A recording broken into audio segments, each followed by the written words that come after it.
TV, advancing kingdom lifestyle.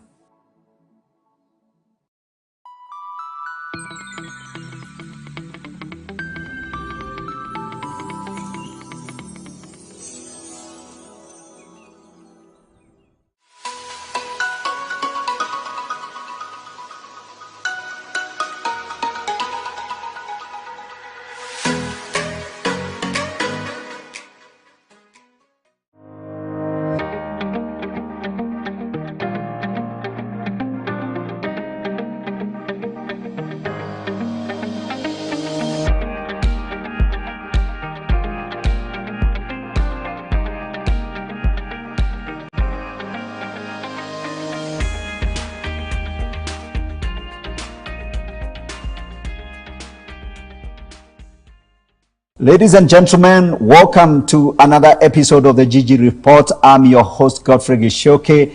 This is a very exciting episode. I have a very interesting guest on the set here with me, my friend, longtime friend, Steve Waroi. Welcome to the show. Thank you, Percy. Very good to have you. Now, today we're going to be focusing on a very interesting subject, how to monetize your creative genius. And this is the story of a Google Award winner, photographer winner, and a very interesting gentleman. And this is a conversation we're going to have. So get yourself ready. All of you creatives, all of you guys with dreams, ideas, talents, you think you're talented, get ready. Join us in this conversation. We are live on our social media platforms, Elevate TV Kenya, Facebook page, YouTube channel. So please share, get your friends connected. Let's have this conversation. If you have any comments, make sure you leave your footprints on the social media platforms for this conversation. I think we all agree that a lot of people have deep inside of them, they know very well they have some unexploited creative skills and potential and dreams and talents, and many of us don't know how to unlock these. And so my guest is here to try and help us understand how do you really get your dreams and some of the things that you've already wanted to do going, and how do you actually become a professional. And so we're going to be talking about that. So as always, like I always tell you, the Gigi Report is a big, bold conversation on a broad range of subjects, like I always say: social, cultural, political, economic, philosophical, theological. Today, this is a maybe social, cultural, creative ideas conversation, and I'm sure you're going to enjoy. So my guest is Mr. Stephen Waroi.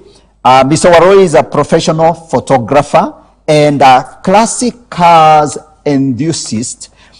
He's going to be telling us more about his exploits in the classic cars, and he's also a DIY car restorer. So when he's not taking photographs, his big machines are here. He's probably working under the bonnets and under the hood, trying to restore some dead old cars and giving them life and making some money. We're going to be asking him whether he will make some money. Steve Waroi studied mathematics and chemistry at the University of Nairobi, but as you can tell, his passion is completely different. So we're going to be asking him a lot of questions, and he will tell us. So Steve, welcome to the show. Thank you. One of the reasons why I really felt I wanted to have you on this show is because we have a lot of young people who watch the Gigi Report, plus of course pastors, preachers, bishops, church people, and also professionals across the board. So I think your story is very interesting because especially in the domain of careers, what you do with your life. So I want us to start from where we always start. Tell us about your story and how you got to where you are today. My story is a bit long. Starts when I was a small boy. I was more of an artist. I used to like drawing, and especially I used to love drawing matatus. Okay. Yeah. So if you remember, in the 80s, there was this revolution that came in the early 90s, late 80s. Yeah. where matatu started having a lot of artwork. Yes. And I had this thing, I could look at a matatu and remember exactly how it looked like. Yes. And then I'd go and draw it exactly the way it was on the back of my maybe mathematics exercise book. Okay. And when the teacher came across that, or my mother, it would be hell on earth. Yeah? Like, you are not serious. You're not serious. You're wasting your time. Yeah, you're wasting your life. So like that was kind of suppressed. Yes. Because back then things were different. Like artists were not taken as serious people in society. Yes. And if you wanted to be a serious person, you'd be a doctor, an engineer, a lawyer. Yes. Yeah, but say you want to be an artist, a musician, you're a not DJ. Serious. A DJ, you're a joker. Yeah, so that one got suppressed somewhere. Okay. But I was very drawn to it. Yes. I remember even when my sister was in Form 4, my older sister. Yes. I helped her do her Form 4 art project. Okay. Yeah, and she did very well. All right. Yeah, but the teachers didn't know that I actually assisted her. Yeah, you're the one who did I'm the one who did the donkey work. Yeah. So, but after that, I really didn't pursue art. Okay. Yeah. So we go to high school and things change and I start becoming good in sciences, physics, chemistry, mathematics, and I score very good grades. Okay. I was in a school where people never used to go to university. Okay. So I didn't even apply for university. Oh, is it? Yeah, because we didn't even imagine we could go to university. Was that, by the way, you need to tell people that you're born and brought up in Nairobi. Yes. Yes. I was born and brought up in Nairobi, in about 6 slum and what we call ghetto areas. Yes. Like we moved a lot because of my mother was a single mother. All right. So we had a challenge of economical challenges, and we were forced to move from one area to another one, looking for affordable housing and proximity to school. Yes. And balancing things in life. Okay. So where did you go to high school? Yes. That's what I was going. Yeah, I went to Ofafa Jericho High School. Yes, Ofafa Jericho. Yes. Absolutely. It was the best school in soccer back then. Yes. Like we produced players like Kina Musa Otieno, Eric Omondi, George Waweru, like very many stars who starred in Harambee Stars. Okay. Yeah. Okay. Yes. So we were known more for football. Yes. But not for academics. Okay. So like what we were concentrating on is making it in football. All right. Yeah. But then here am I, and I stumble and I pass. Yeah. I get good grades, and my mother is like, hey, you need to apply for university. So I'm like, I don't want to go to uni. She's like, no, you have to go to uni. Yes. So when she had a friend at the University of Nairobi admissions office. Yes. So I went, visited her, and she helped me apply based on my clusters. Yes. Like I had very good science clusters. Yes. But I wanted to do communication. Yes. But my clusters were better suited for the science. For the sciences. Okay. So I got admitted in Chiromo. Right. To do a Bachelor of Science. Yes. In chemistry and mathematics. Okay. Yeah. So like halfway, like second year there, I was like, this is not for me. Right. Yeah, I discovered music. Started playing in church, drums. Then I graduated to guitars. Right. Started singing. Yes. And I felt like this is more of... This is where your juices flow. Yeah, like everything I was touching, I was like... Yeah, you just flow.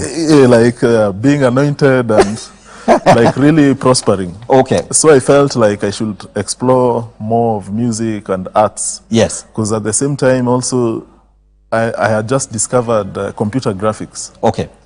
So I was learning Photoshop and the Illustrator and Adobe programming.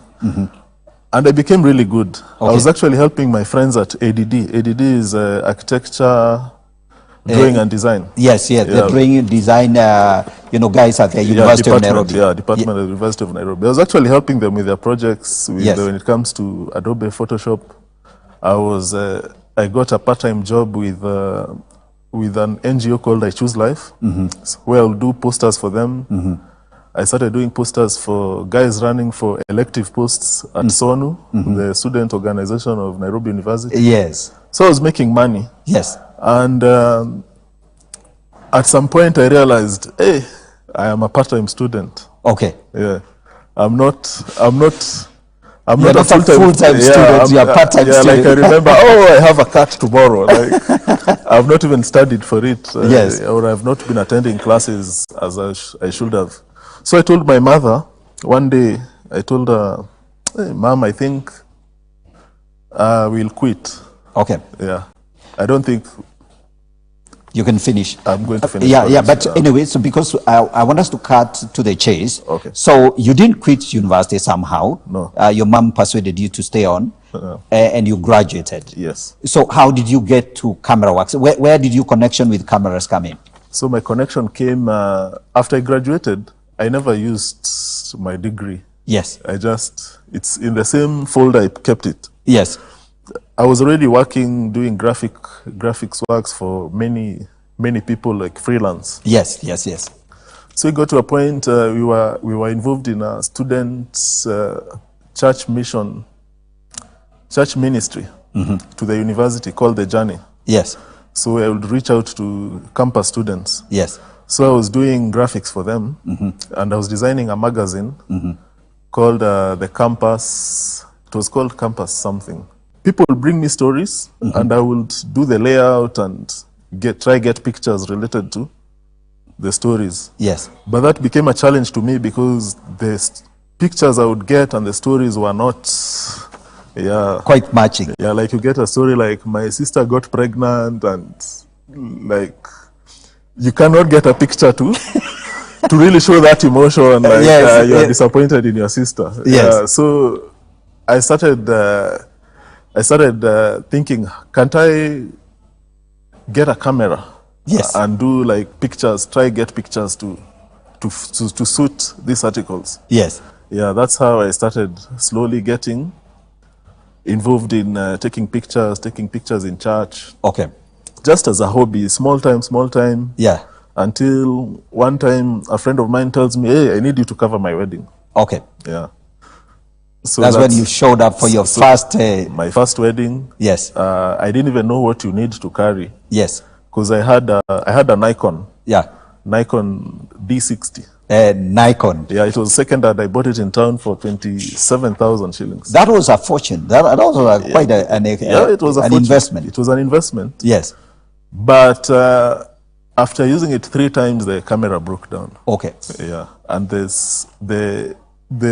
actually the second wedding I was shooting, it broke down when they were cutting the cake. Oh my God. Yeah. Oh no. Yeah. But you had taken the keys and all the other, you know the other nice stuff. Yeah. It's just the cake that. Yeah, just the cake. I was let down, but luckily there are those people who are there with the paparazzis. The paparazzis. They saved the day. Yeah. So those ones I subcontracted them and took their pictures. Okay. Yeah. The biggest problem with many people who are talented, who find themselves touching things and succeeding, is how do you then decide what to pursue? So I want you to answer 2 questions. How did you decide of the things that you're gifted in, what you should try and focus on?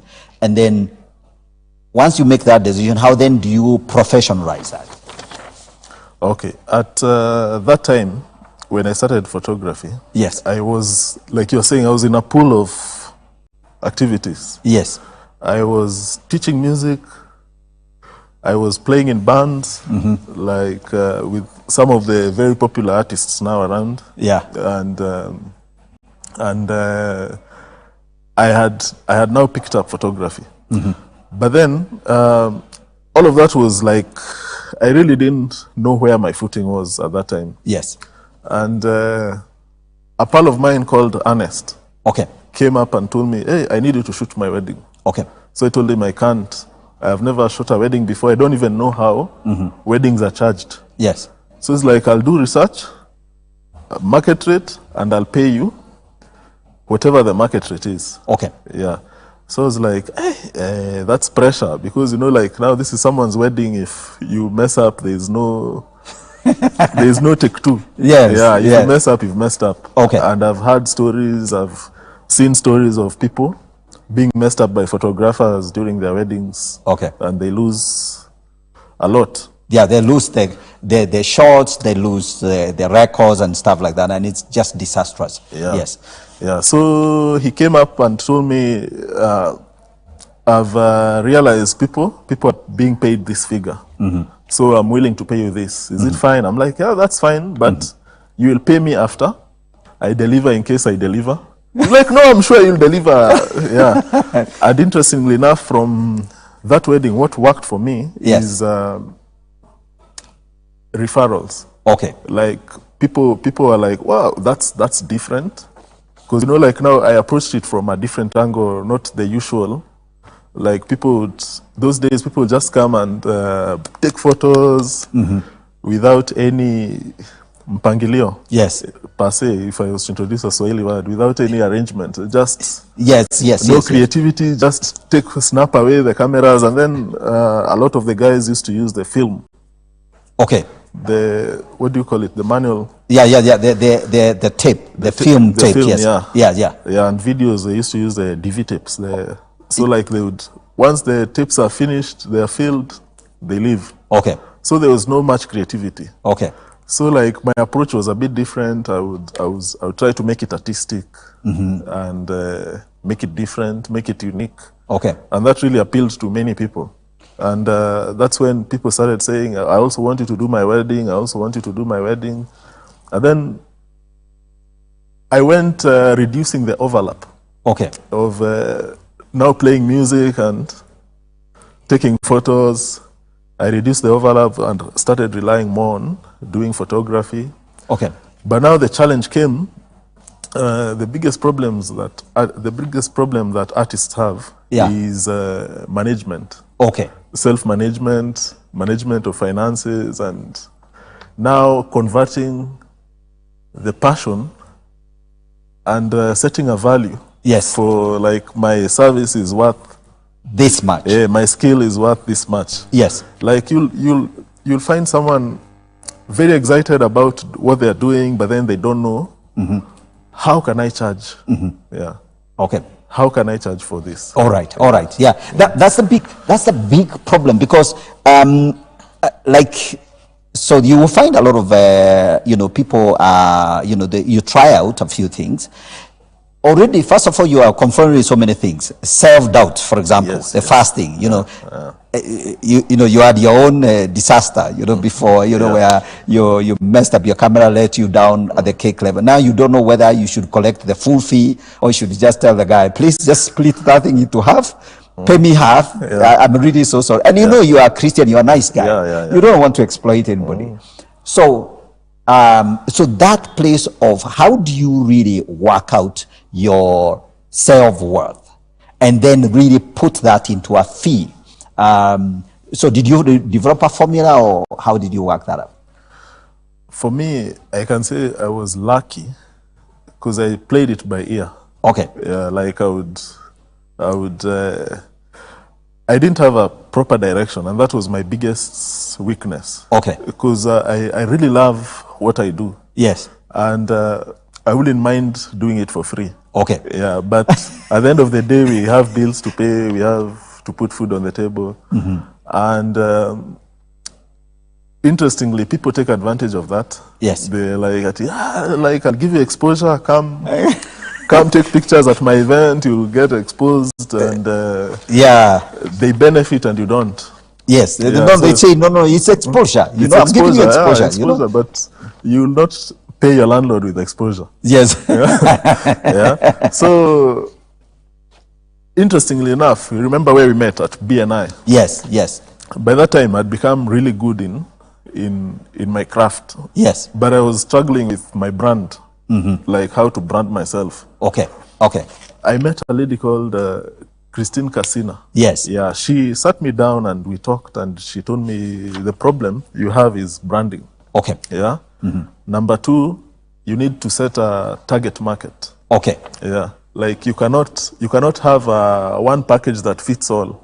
Exactly. Yeah. Yes. So you need to know my target is these people, and this is the quality I offer these people. Yes. And you'll find the market. Okay. Yeah. Those people are there. Yeah, they are there. Yeah. Yeah. So use your imagination. Yes. And say, I'm going to be taking high-end weddings, and I think that's what exactly you do. Yeah. You know, really top of the range. Yeah. And these people are there. Yeah. So I'm going to charge them and deliver, and I believe it will work. Yes. So it's just one wedding after the other, and some I need to tell our viewers some ridiculous high price. I mean, looking at the gadgets here. Yeah. So and it kind of it's an experiment. You decide that's what you're worth. Yeah. You brand yourself like that. You charge, you deliver, and voila, the check comes in, and it's like everybody's happy. You paid, Exactly. and it works. Yeah. Absolutely. Yeah. So I can say she was a turning point for me. Yes. Because before that I was struggling. You get clients who don't want to pay, but they want quality. But then after that, I decided my price range is this for like my different packages that I have to offer. Yes. If you can't afford it, it's fine. Yes. Yeah. And interestingly enough, now I got more work. Oh, wow. Yeah, you get more work than when you are struggling to please everyone. When you are everywhere. Yes. When you are everywhere and nowhere in particular. Yeah. Yes. So the thing is, there is a market for everybody. Yes. And you just need to define your market and up your standards to the market you define. Okay. Yeah. Apart from the time you had a camera breakdown, have you had another, really bad moment? And then maybe what was your highest moment, within that domain? Okay. I'll tell you when I was starting out. Yes. I lost my mom in 2010. Okay. That was to cancer. It was unfortunate. And during the burial, there was a relative who came and told me, if you ever need anything, yes, just come talk to me. Yes. Anything. So that happened to be the time when my camera was breaking down. Okay. And I already had a few weddings and events booked. Lined up. Yeah. So I called her one time and she told me, you can come, we talk. Yes. I told her I need to talk to you about something. So she's like, I hope it's not about money. Oh, yeah. Okay. But what I actually wanted to talk to her was, I wanted to borrow some money. Yes. So that I could buy a camera. Yes. And since it's a work investment, that's an easy. Yeah, we can agree. Yeah, we can agree. Give me the 40K or 50K I need. I buy the camera. I'll pay you in. I'll pay you in this. I can actually schedule it because there is work planned for. Yes. So I was like, no, it's not about money. Then she repeated, if it's about money, don't come. So I was like, no, I just want to talk to you. So I was like, okay, come. So I went out of town. I had 500 shillings in my pocket. I put petrol in my small car. I went. Then when I met her, she walked into their shop, and then she told me, there were like so many people there. She told me, I hope it's not about money. Yes. Okay, come. So he entered her office. So what is it? So I was like, now after someone has told you that, how do you even approach them? Yes. Yeah. So that was a very low moment for me. Okay. I had to now drive back to Nairobi. And not talk about money. Not talk about she has money. warned you clearly. So that day we just had lunch, then I drove back to Nairobi. Okay. And I was very low. Yes. I was very discouraged. Very discouraged. I didn't know who to turn to. Yes. Back then there was really no one you could borrow money from. Yes. Yeah.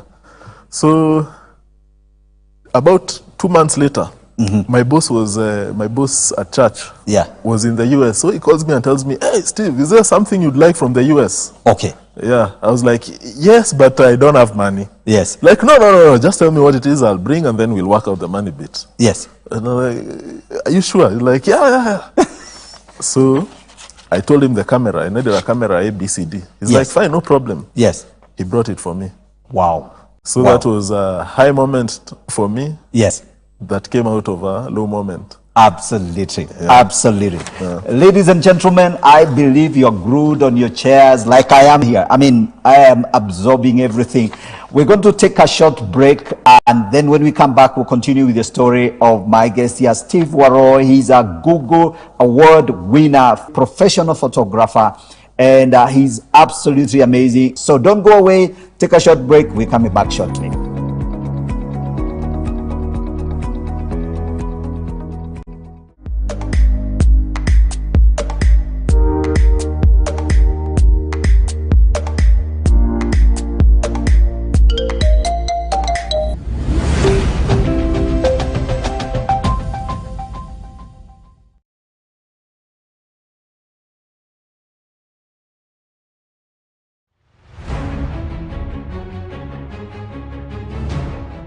Ministering in a different community or culture. There has to be a renewal of mindset. You have to work on your mind very well and tell myself, is the Lord calling me? And I'm reaching out to these people by God's grace. And favor is my portion. In case you are going through challenges in a different community, you also must remember, how can they preach unless they are sent? You have not reached another tribe other than your tribe. You're not doing the Great Commission. Oh my goodness, I like that. If you look at your man of God as a tribal person coming from a certain area, maybe by his profession or whatever, you will get nothing.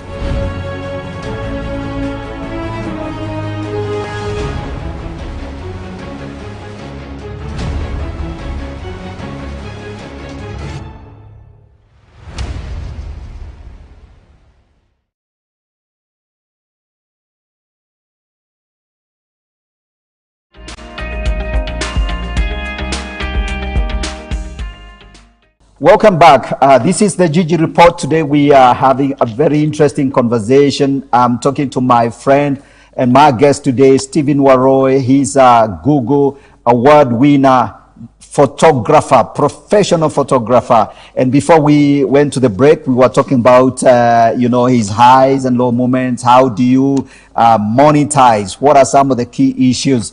And so I believe that you're learning a lot. He's talked to us about branding, and then of course how you price yourself, target market, and stuff like that. So keep listening. We are continuing with this conversation. So Steve, clearly, you had your drama, you had your big, disappointment. You go to this family member and they're telling it must not be about money. But then there's this other miracle, and these are the people God sends your way. That man who calls you and tells you, look, I'm going to bring you a camera from the US. So is this a camera that came from the US or what? No, it's not this one. Okay. But the camera he brought for me, I worked with it for like a year. And during that year, the money I made was enough for me to upgrade. Okay. And I blessed someone else with the other camera. Oh, wow. Wonderful. Wonderful. And then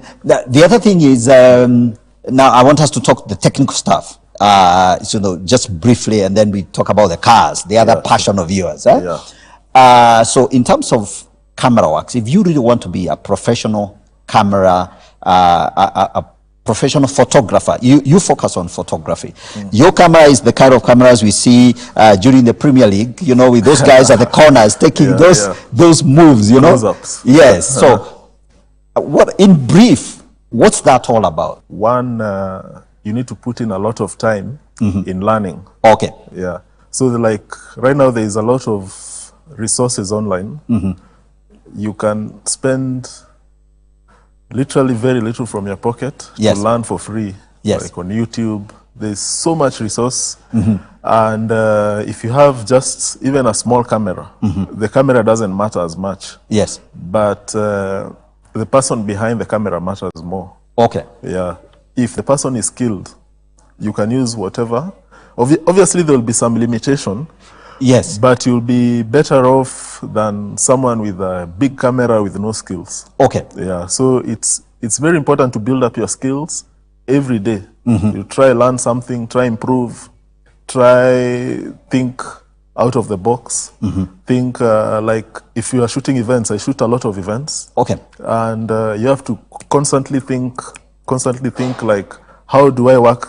Like maybe if you're outdoors, sometimes the clouds come, sometimes suddenly the sun appears. Like how do you change Okay. Yeah. How do you play around with that? How do you play around with the the circumstances? How are the people changing? How do you anticipate? How do you anticipate facial expressions? Because humans are creatures of habit. Okay. Yeah. How do you anticipate this guy is going to smile? You want to catch him on his best smile angle. Yeah. So how will you those are things you constantly need to learn how to anticipate. Anticipate. So exactly when you're the man behind that lens, you need to think like ahead. Like an hour ahead. Yeah, 1 hour ahead. Yeah, 1 hour ahead. You're 1 hour ahead, and you've prepared, you've anticipated, yes, including all the other changes that could happen. All the changes that could, all the scenarios, like if my lens falls down and breaks. Yes. Yeah. What will I do? Okay. Yeah. All right. Okay. And if the clouds come. If the clouds come, if it rains. Yes. If it suddenly gets dark or the event goes longer than it was, you had been told maybe the event will end at 5. It goes to 8 p.m. What do you do? Okay. Yeah. And you're still the cameraman, yes, and everybody's still tagging you along. And everyone expects quality at the end of the... Absolutely, absolutely. So you have to put in all that. Yes. Right, absolutely amazing. So, Mr. Waroe, honestly, I think that you've had a great career. So, let's talk about the award, the Google Award. What got you the award? That time I was running a blog. Yes. Yes. I was writing very good stories about the couples I was shooting, their weddings and engagements. Yes. And it got the highest number of engagements. Okay. Yeah, because they normally track like site visits and that. Okay. Yeah. And that's how you came on top, and you're awarded. Yes. And then how did that turn? Did you make some money out of it? How did you exploit that award? Actually, how it translates is in case someone like types wedding on Google. Yes. My name comes up. Okay. Yeah. So that actually it works in your favor. Okay. Yeah. Like I think it's called SEOs. Yes. Yes. Yeah. It improves your search engine optimization. Optimization. Yes. Yes. It optimizes your site. So if somebody goes right now on Google and searches wedding photography, Warusa pics will show up. Yeah, it will show up. Stephen Waroe or Warusa pics. Yeah, it says like on page 1, my name should show up. Okay. Yeah. On the first page. Yeah. Yes, absolutely amazing. Yes, and so you can try that out right now. Go to Google and search wedding photography. Somebody is going to show up, and that guy is right here on this set. Absolutely amazing. So, so you've had your exploits, and you enjoy it. I think it's amazing. How does it feel to get paid to do something that you love? It's a bonus. It's a bonus. Yes. Yeah. Actually, my highest moments when I do the wedding is when I'm presenting the products to the couple. Like the book, album, photos. Like I presented one 2 weeks ago. Yes. And the bride literally shed tears. Oh, really? Like she was so happy, and nothing, you cannot equate that to money. Yes, yeah, absolutely. You cannot equate that to money. Yes. The joy, like she's so happy and grateful, and like I've done something for her. Yes. Yeah, that she will always cherish for the rest of her life. Absolutely amazing. Absolutely amazing. And that's way much more better payment. Better payment than money. Than money. Yeah. And you can live off that, just that exploit and a sense of achievement. Absolutely amazing. So let's talk about your car, I mean, I need to tell our viewers that you have huge interest in old cars, restoring cars. I guess it's because you were born in Nairobi, you hang around here. So you've been around town. You've seen all the stories and transformation. Yes. And I know you drive a Kobe. So talk about these ideas. So how did you get into car, restoring cars, and then the Kobe, and then your travels? Talk a little bit about that. Oh, I have 2 cars. Okay. Which are really old. Yes. One is a 1959 VW Beetle. It's should be 63 years old. Wow. Yeah. Wow. And the other one that I drive more often is a VW Combi. Yes. It's 1968. All right. So that's 54 years old. Wow, wow, amazing. And how I got into the VW, or the classic car, I was never really interested in owning a car. Yes. Up until when I was in uni. Yes. And I started getting interested in Beetles. Okay. And one time I remember I was walking with my mom on this street, City Hall Way. Yes. And there's a Beetle that passed, and I was like, wow, I would like that. I'd like one like that. Yes. Then she was like, you can talk to your grandfather. He has one that he's been lying outside his house for 4 years now. Okay. So we went, visited him, and it took 6 months for me to convince him to let you have. to let me have it. Yes. Because he had it for like 40-something years. Okay. Yeah, it was not just a car. Yes. It was like a family. He never let anyone drive it. Okay. Yeah. It was like his part of his life. Yeah, but the interesting thing, everyone around him really hated it. Yes. They were like, this is a piece of junk. Yeah? But a few years, like many years later, after many years of service later, I entered it for Concours d'Elegance. Yes. And it won a podium finish. Okay. Yeah. Like Podium, like top 3. Top 3 in the category. Okay. Yeah, so like first year, second year, third year running. Oh my goodness. We started going to shows in Uganda. Yeah. So both of them now started with the Combi as well. They started. And now people started coming to me and they're like, hey, I'd like you to do my car. Yes. For Concours. I'm like, no, I only do my own cars. Yes. So there's this particular guy, he used to be a radio presenter. Okay. It's called Larry Asego. Okay. Larry told me, you do these things, eh? The way you do your thing, just do even mine. Yes. So I'm like, I have no idea how to charge you, or just the way like Ernest, the same exact script. Yes. So it's like, you do your thing, yeah? Just tell me how much it costs. Yes. So I did Larry's car, and I remember the first time we were competing against each other in Concours. Yes. But luckily, the organizers put us in 2 different categories, because Larry had won me. If you beat me, it means you you did a bad job. Yeah, you did a bad job on my car. Yes, yeah. Yes. So luckily, he was put in another category, won, and I was put in another one, I won mine. Yes. So like from there now, like guys started coming, and it reached a point where I realized now I need to turn this into a business. Okay. Yeah. And so that's when you began your DIY yes. Kind of restoration, restoration garage. Oh, okay. Yeah. Okay. So like I was working from behind my house. Yes. Initially I just had Larry's car and my car. Yes. Then now they became 3, 4, 5. And my wife was like, hey. Behind the house is a whole junkyard. It's a whole junkyard is banging all day and grinding things. And because like being an event photographer, you find Monday to Friday.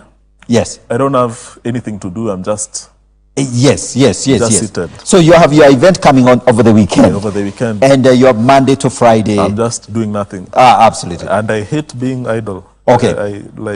I feel I get sick. Yeah. I'm the kind of person, I feel guilty having an afternoon nap. Okay. Yeah. All right. So you can afford that. There's something I should be doing, you know. So like that really awakened me. Okay. Yeah. So that really became something that you could now exploit during your, when you're having, before the next event appears. Yes. Then you can spend your energy, on this something else. That is, again, would you say from a personality point of view, kind of like there's something deep inside of you that, that just a longing, a deep-seated desire to just turn things around, kind of restore, more or less like, even in a spiritual sense. Yeah. Yes. Actually, it's very satisfying to me. Yes. To see transformation. Yes. Yeah. To see like even when I'm taking pictures. Yes. Location has never mattered. Mm-hmm. And that's actually one of the things that put me on the map because I would do shots in places like Kayole. Yes. And when I post it, people are like, wow, where are those grounds? You know, like, well, that's Kayole PCH. They're like, hey, like, how did you, you know? Yes. So like, God has given me that gift of saying something, seeing an end product in something other people will deem as trash. Okay. Yeah. So like that has really worked in my favor because I can see, like someone can bring a shell of a car. Yes. And they can transform it into an award-winning something. Absolutely amazing. What was it like, you know, getting to the place where you really know there's always something that can turn around? It takes a lot of discipline. Yes. And risk-taking. Okay. I normally tell a lot of young guys approach me and they're like, I want to be a photographer. Yes. Like, how much is this camera, for example? So yes. I tell him like maybe 800,000. Yes. And how much do you charge for a wedding? So like a premium wedding maybe is 200,000. Yes. So like, so in 4 weddings I can recover my. Yeah. So you tell them no. By the time you reach to a point where someone can trust you with 200K, 200,000 to shoot their wedding, yes, it's not easy. It takes a lot of training, a lot of going through a lot. It's not easy. Yes. Yeah. Improving yourself and refining yourself and to the point where you are dependable. It's not easy. Absolutely. Yeah. Okay, by the way, talk about being, how do you deliver value to a client, including things like that go wrong, you know? So, you know, you're supposed to show up. The wedding, it's the cars are being decorated at 7 a.m. You're coming in at 9 o'clock, doing a lot of apologies. Talk about that. How do you ensure that you really are professional and you live up to your word? I will shock you. Yes. I have never, ever been late for an event. Wow. Yeah, 100%. You can ask all my all your viewers who maybe they were my clients. Yes. Yeah, like if I tell the client 6:30, I'm there at 6:15. Wow. Yeah. That's a record. It's a discipline. It's a discipline. Yeah, at whatever cost. Yes. It's not the client's problem. If whatever issue that's happening. Yes. Yeah. There are other things that may happen beyond, like maybe if you're sick. Yes. But those are things you can inform and make arrangements way in advance. Yes, so you can have, for example, a fallback guy that you work with, because you're not alone. We have a team. Yeah, you have a team. Yeah. So if I'm sick, then you show up. Yeah. And these are guys who you have also helped around you who have share the same level of discipline. Yes, and values. And values, absolutely. Let's talk about what you're working on right now and what's coming in the future. For now, I think I'm transitioning more towards the car restoration business. Okay. Yeah, because also of age. Yes. Yeah, so I may not be able to run very fast all day. Yes, like you used to do when I used to do 10 years ago. Okay. Yeah, but so that's expected. Yes. Yeah, so I'm transitioning slowly. So I'm thinking of probably venturing into more of things like travel photography. Yes. I've already done that in the past. Oh yeah, by the way, we didn't talk about your travel photography, your travel to South Africa, Malawi. Yeah, let's talk about that. Yeah, so some of your most interesting journeys and what you discovered. One of my most interesting journeys was my honeymoon. Okay. Like after the wedding. Yes. We had not planned. So like, I just asked my wife, what do you think if we went to Tanzania? Okay. She's like, fine, let's go. So we entered the combi. Yes. The combi still had the gifts from the wedding day. So we went, dropped the gifts in the house and headed for Tanzania. Headed for Tanzania. Yes. So after being in Tanzania in Arusha for like 3 days, we were like, hey, why don't we explore the other countries, goes to the southern. And that's how we ended up drawing up. She actually drew the route, and we went all the way down Yes. We only couldn't enter South Africa because we hadn't thought about applying for the visa when we were in Nairobi. All right. Yeah. But you went all the way to the South African border. Yes, we did 12,000 kilometers. Okay. Yeah. So you did Tanzania, Zambia, a bit of Zimbabwe. Yes. Malawi. Yes. And then now TZ is very huge. It's like maybe 3 times Kenya. All right. Yeah. So we entered TZ from this side. And Arusha side, you exited. Arusha, went to Ngorongoro, Dodoma, Mbeya, then into Zambia. Then when we were coming back through Malawi, because we explored a lot of Malawi. Yes. When we were coming back, we entered now through the coastal side of TZ. Yes. Yeah. And we drove up along the coast.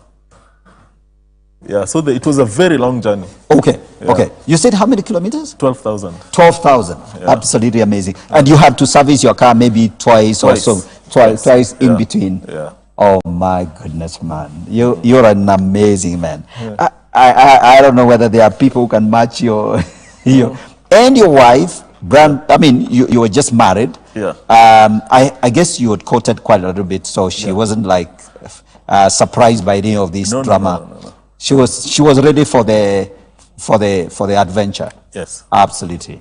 Amazing. Then what else? Have you traveled outside, Africa to other parts of the world? Yeah, I used to travel a lot to like Europe. Yes.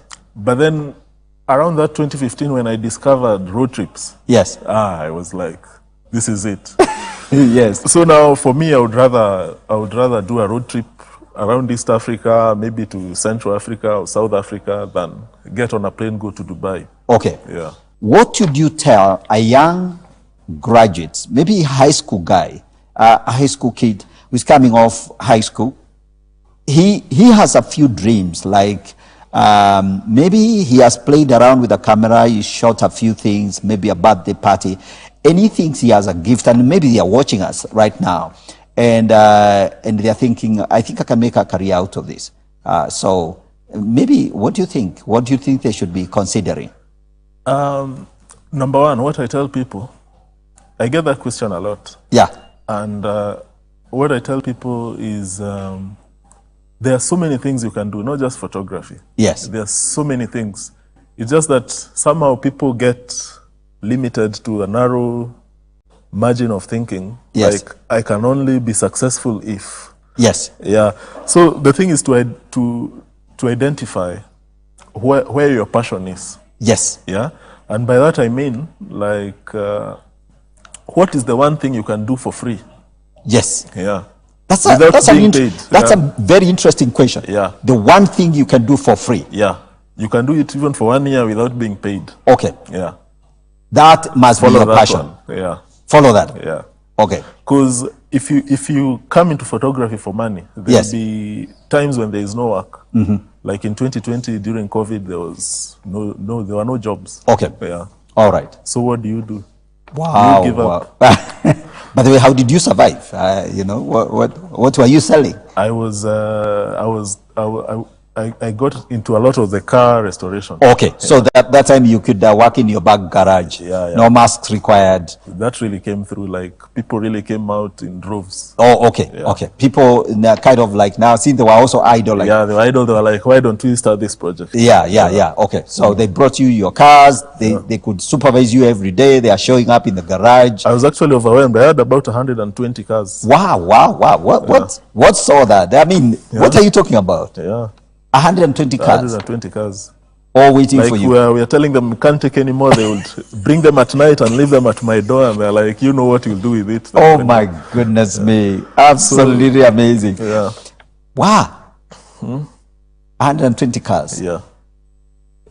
Like it's like a baby, Yeah. Please admit this kid into your clinic. That's your problem. That's your problem. Yeah. So like, when you're ready, you'll send me a quotation. We can start work on it. Yeah. Whatever money you say, they are easy. Yes. Yeah. Absolutely. Yeah. Amazing. So it's just about knowing your passion. So knowing your passion, and asking that big question, what can I do even if I wasn't being paid?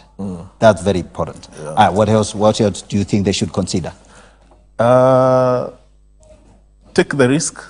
Okay. Yeah, once the results are not instant. Okay. Yeah, any business, I think you're a business consultant. Yes. You can attest that the first 3 years of most businesses are challenging. Yes. Challenging. But if you make it through the first 3 years, it means you have something that you can grow. Okay. Yeah. So don't give up, even if it's hard. As long as your heart is there, and find a support system. Mm-hmm. When I was setting up photography, I requested a number of the top photographers back then to mentor me, and they refused. Okay. Yeah. They refused? Yeah, they were For like, goodness sake. I have the messages in my phone. Wow. Yeah.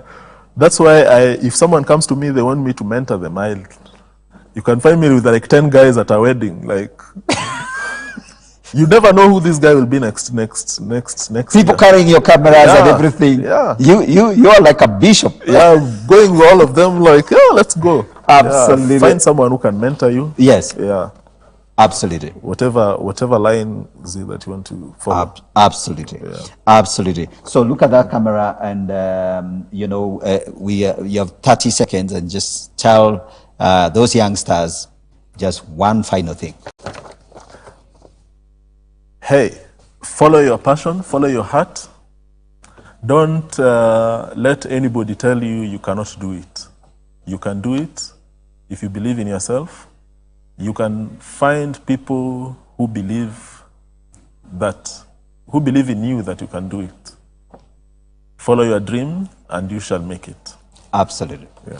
Absolutely. Ladies and gentlemen, we got to bring this to a close. Thank you so much. I believe you have enjoyed this conversation. We've shared absolutely amazing stuff. I'm all just so excited that we're able to bring this conversation to us. So thank you again. This is the GG Report. I'm so blessed to have been your host, Godfrey Gishoke, and we'll see you another day, same time, same channel, same program.